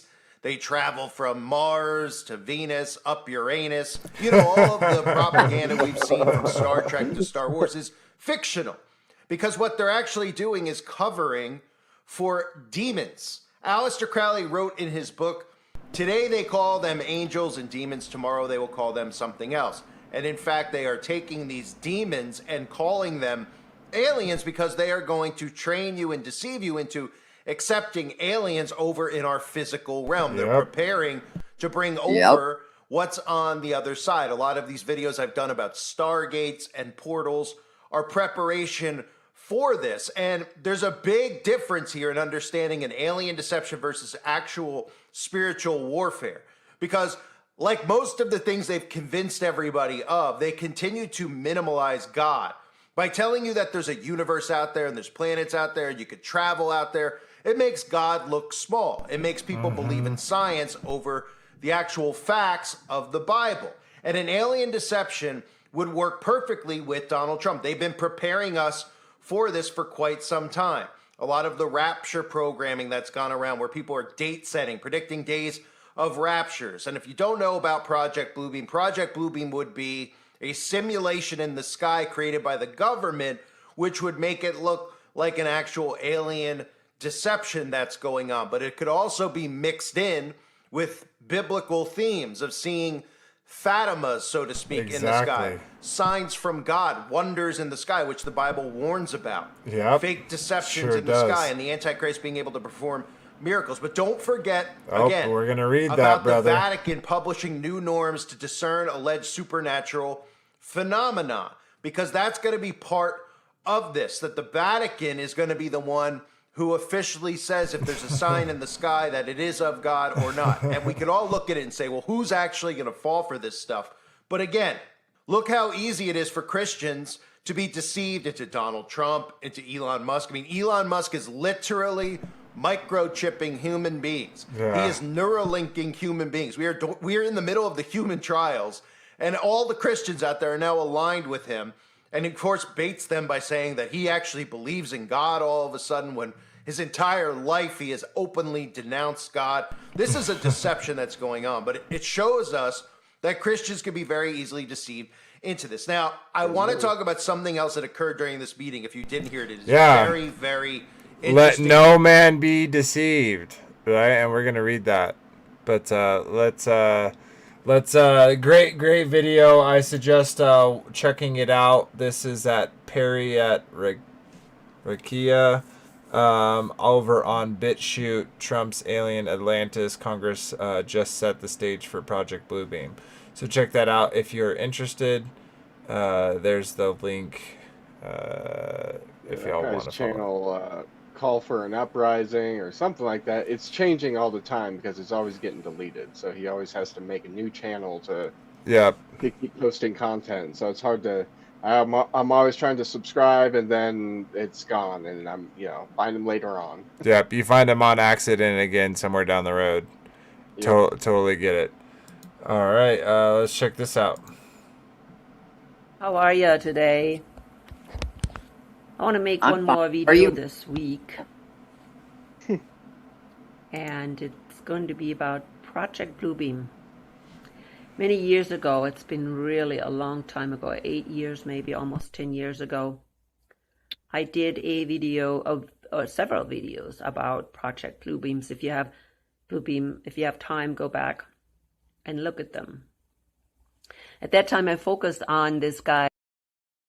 This Marsha is included in this, but any like older lady like this that is like into truth, like I just think this is so cool. Like this is someone's grandma that when they come over, not only does she give them sweet treats, some candy, but she also is ladling the gravy, and that is so cool to think about. I hope I'm one of those grandpas ladling gravy when I'm an old man. I was ladling gravy to some of my grandkids, and they would just roll their eyes at Grandma. But one day they're gonna be like, "Oh, we should have listened to Grandma." Yep, that's exactly right. All right, let's hear a little bit of what she has to say. Sergei Monast, who wrote a book and about Project Bluebeam and about a conspiracy theory that he picked up from some whistleblower or whatever, that the government is going to stage a false flag with aliens and call it a false rapture or return of Christ.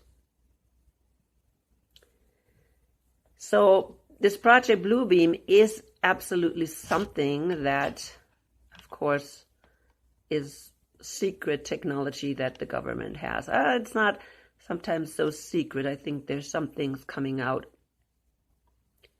It's like projecting holographic images, whether it be in the sky or someplace else. I have seen things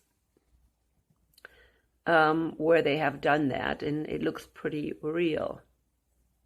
And I saw a video by Timothy Alberino. I think his name is Alberino.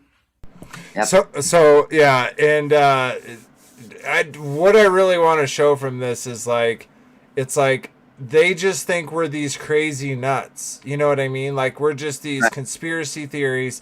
But like, here's an example of just a normal human being that has been walking the path of truth and is coming across this. And even though she knows it, she doesn't look like she's afraid. She doesn't look like she's not blackpilling, saying, "Hey, everyone, destruction is nigh." You know, she's just given some info of the things that she's found, and specifically, I think it's this video. We don't got that much time left, so I wanna go through this real quick. But what's this one? Okay, we're gonna skip this one and just watch this. It's only 3 minutes, so let's check this out. 18th, 2024, the Vatican will release a detailed document providing guidance on how to discern supernatural phenomena, apparitions, appearances, or communication with divine beings, such as saints, angels, or Christ himself. The last time the Vatican released guidance on apparitions was in 1978 under Pope Paul VI. That document, Norms Regarding the Manner of Proceedings in the Discernment of Presumed Apparitions or Revelations, was released due to the increased influence of mass media. The miracle of Fatima in 1917 is perhaps the most well-documented apparition in the modern day. After an alleged series of appearances by the Virgin Mary to several peasant children that promised a public miracle, tens of thousands of people in Fatima claimed to witness the sun move erratically across the sky and produce radiant colors for several minutes. Project Bluebeam is a conspiracy theory that claims that NASA and other government agencies are attempting to implement a New Age religion with the Antichrist at its head and start a new world order via a technologically simulated second coming. This theory was put forth by a man named Serge Monast, a Canadian journalist who published the theory in 1994. According to Monast, Project Bluebeam would involve several steps. The first step would allegedly involve faking discoveries that would discredit all fundamental religious doctrines. Then three-dimensional optical holograms and sounds would be projected into the sky, simulating figures important to various cultures and religions, which would merge into one after explanations of their individual mistakes. Telepathic electronic means would be used to communicate with each individual on Earth, convincing them that their God is speaking to them directly. The final step would supposedly use electronic means to create the illusion of an alien invasion, or the perception of the rapture and return of Jesus, to manipulate believers into accepting the new religion. Monast claimed that his work exposing Project Bluebeam had made him a target for harassment by government authorities, which he believed was part of a campaign to silence him. According to reports and his own accounts, Monast and another journalist were repeatedly arrested and had their children taken away by authorities, ostensibly due to their involvement in publicizing conspiracy theories, which the government found disruptive or threatening. Monast attributed his legal and personal troubles to his stance against what he believed to be a global conspiracy. He ultimately died of a heart attack in 1996, which some claim was induced or somehow facilitated by government agents as a way to permanently silence him. There's no such thing as a heart attack gun, is there? I'm pretty sure I've never heard of anything like that. Hey, did that sound garbled? Can I say something? So 2 weeks ago, I was coming home from work, and the moon literally was so low.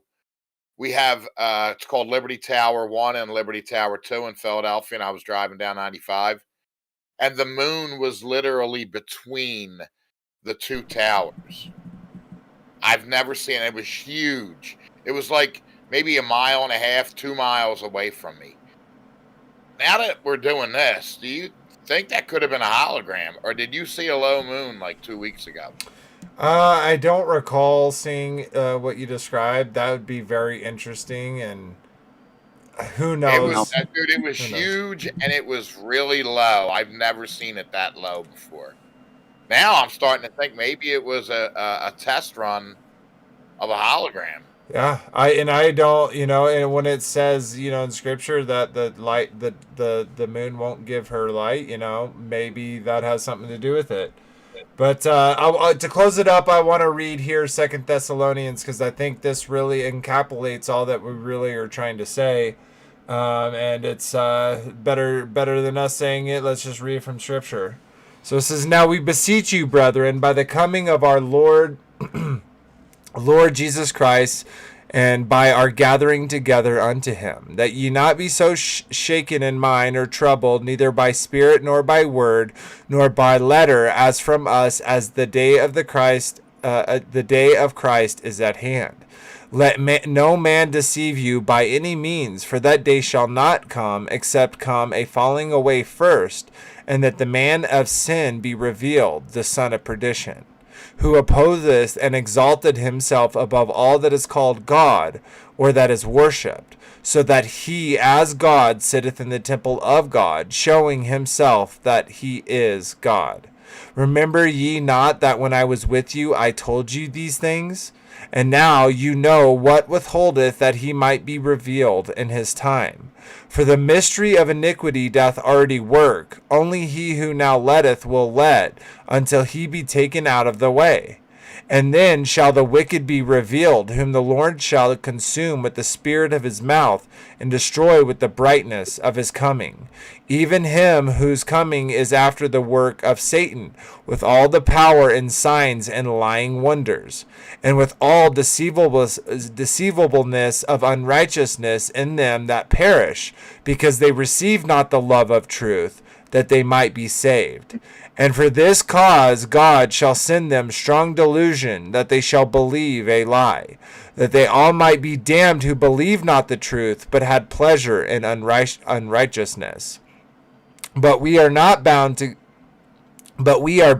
give thanks always to God for you, brethren, beloved of the Lord, because God hath from the beginning chosen you to salvation through sanctification of the Spirit and the belief of the truth, whereunto he called you by our gospel to obtain of the glory of our Lord Jesus Christ. Therefore, brethren, stand fast and hold traditions that ye have been taught, whether by word or our epistle. Now our Lord Jesus Christ himself, and God, even our Father, which has loved us, has given us the everlasting consolation and good hope through grace. Comfort your hearts, and establish you in every good work, word, and work." So, even through all the stuff that they're having, guys, those who seek the truth are going to be, he's going to be here, but we got to let nothing deceive us. We got to have our eyes open, and we got to be watchers on the wall. We can't fall asleep. We can't be drunk. We got to wait up for the thief, and we know the thief is coming. So, yeah, let's go ahead and close this. And let's say our goodbyes and call it a stream. We'll jump over to you, Marcia. The final thoughts and your goodbye, sister. Project Bluebeam, I thought was old hat. Oh no, it's still here, getting better and better and better. I really did. I thought they were going to use something else. So this is a big eye opener to me that Project Bluebeam is still viable today and going to be used. It's still on. Yep, it's still on. Yeah. Well, as always, sister, it's a pleasure to have you here, and I hope you have a good night and a good rest of the weekend. Let's jump over to Kyle. Final thoughts and goodbyes, brother. Yeah, thanks for having me on, bro. I think that the last few videos, really the whole episode, kind of nailed in the point that this is really to push an agenda having to do with the return of our Savior and the Antichrist and this alien narrative. It's all one story, one agenda all kind of bundled up into, a lie that can be demonstrated through this technology. Mm-hmm. They can basically show all these images and symbols and everything that they want through it, but that's what they choose to do. So I think we just need to be prepared that they're just kind of, they're just showing us what is to come, is my opinion. That they're kind of just telling us now what to expect in the future. That there's a reason that they choose these symbols and these figures, and one day it's going to play a huge part in our lives, where a lot of people are going to be, their hearts may fail them for fear, and they may, go astray into, go take the mark of the beast. Or I don't know exactly how it plays out, but whatever happens, I can say it's, don't fear it, because chances are it's not even real. But even if it is real, it's, don't fear that who can destroy Fear your body, God. not your soul. Yeah, exactly. Fear God, who can kill the body. And what I think is interesting specifically about this topic and it being as a conspiracy is, I've kind of mentioned it multiple times, I've mentioned it multiple times, is that this is used for marketing and entertainment. So they can do it right in front of our faces. They can perfect this, craft this technology right in front of our faces, because that's the point. They got to make sure we can see it and emotionally react to it.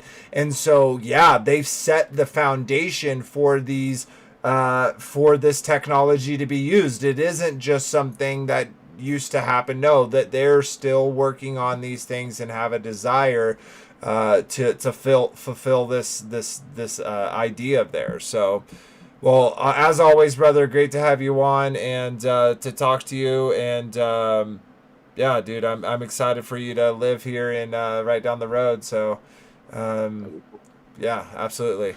All right, let's jump over. Last but not least, we got our brother Frankie B. What are your final thoughts about the Blue Beam Project and your goodbyes? Yeah, it's crazy the stuff that they can do. I mean, now that I'm thinking about that moon, I'd never seen the moon so low. I mean, it was literally almost looked like it was touching the bridge, because I'm driving towards a bridge. And it was literally right over top of the bridge. And it was huge, and I'd never seen nothing like that. And, I'd being a flat earther, I thought, wow, the moon's awful close in the realm tonight. Yeah. But, now that I'm looking at this, it could have been a test run, a blue beam, a hologram, something, Mm-hmm. I seriously think the moon was really low. I think it was like a harvest moon or whatever they call that. But, yeah, this is... well, it gives preterism a lot of validation, because all the futurism stuff's they're gonna play it all out, bro. They're playing it out. So that's my thoughts on that. But yeah, I mean, they're only showing us a little bit of the technology. They have so much more. I mean, and it's so advanced. And I really think it's going to probably be something like Independence Day. Like I got to rewatch that movie.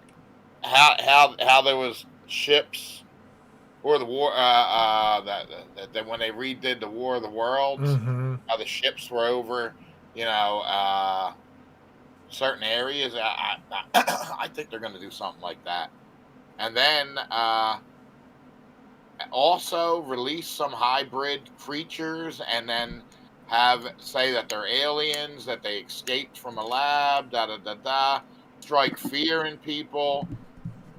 They could probably enforce lockdowns. They could do all kinds of crazy stuff with that. If say a creature gets out in a city, they have to lock the whole city down until they find that alien creature. Yeah, you know what I mean?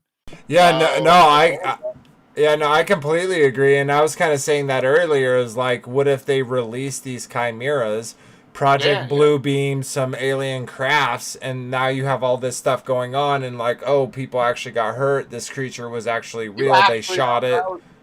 Yeah, these creatures could actually be blood-sucking creatures too. You don't even know, and if they do release a bunch of them, they could go on a killing spree. Yeah, who knows? That would be terror in the cities, and they're going to do it in the big cities.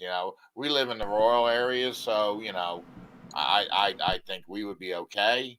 But the big inner cities like New York, Philadelphia, Chicago, they'll be on lockdown. I mean, it'll be crazy if they did something like that. It would be, and it wouldn't just be America like it is in the movies. It would be all around the world. You know what I mean? That would cause a lot of big cities in every world. And they just in our area. I don't know if it was in our area. I've seen it on the news.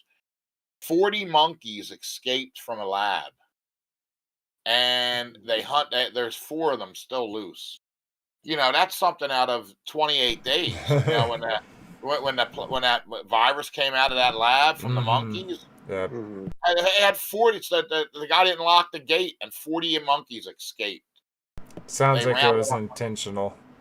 Yeah, that's the first thing I thought.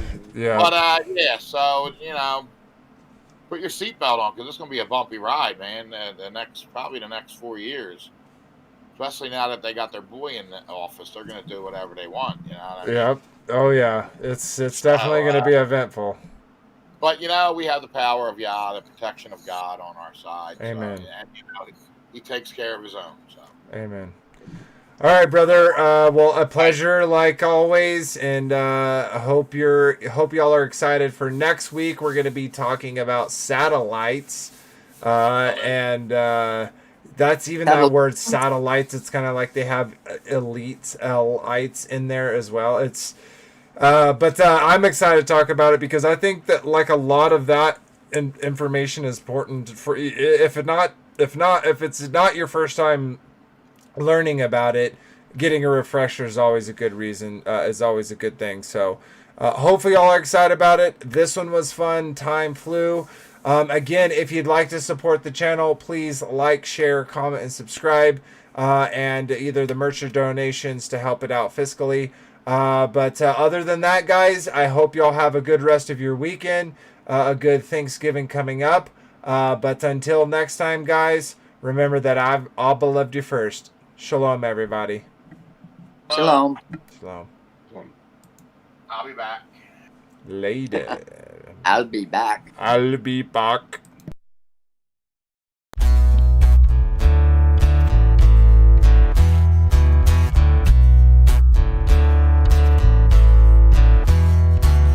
It's your glory. Conceal the mystery. Don't forget about the after show on Discord if you are interested in having a conversation. Link in the description. You raise up a standard.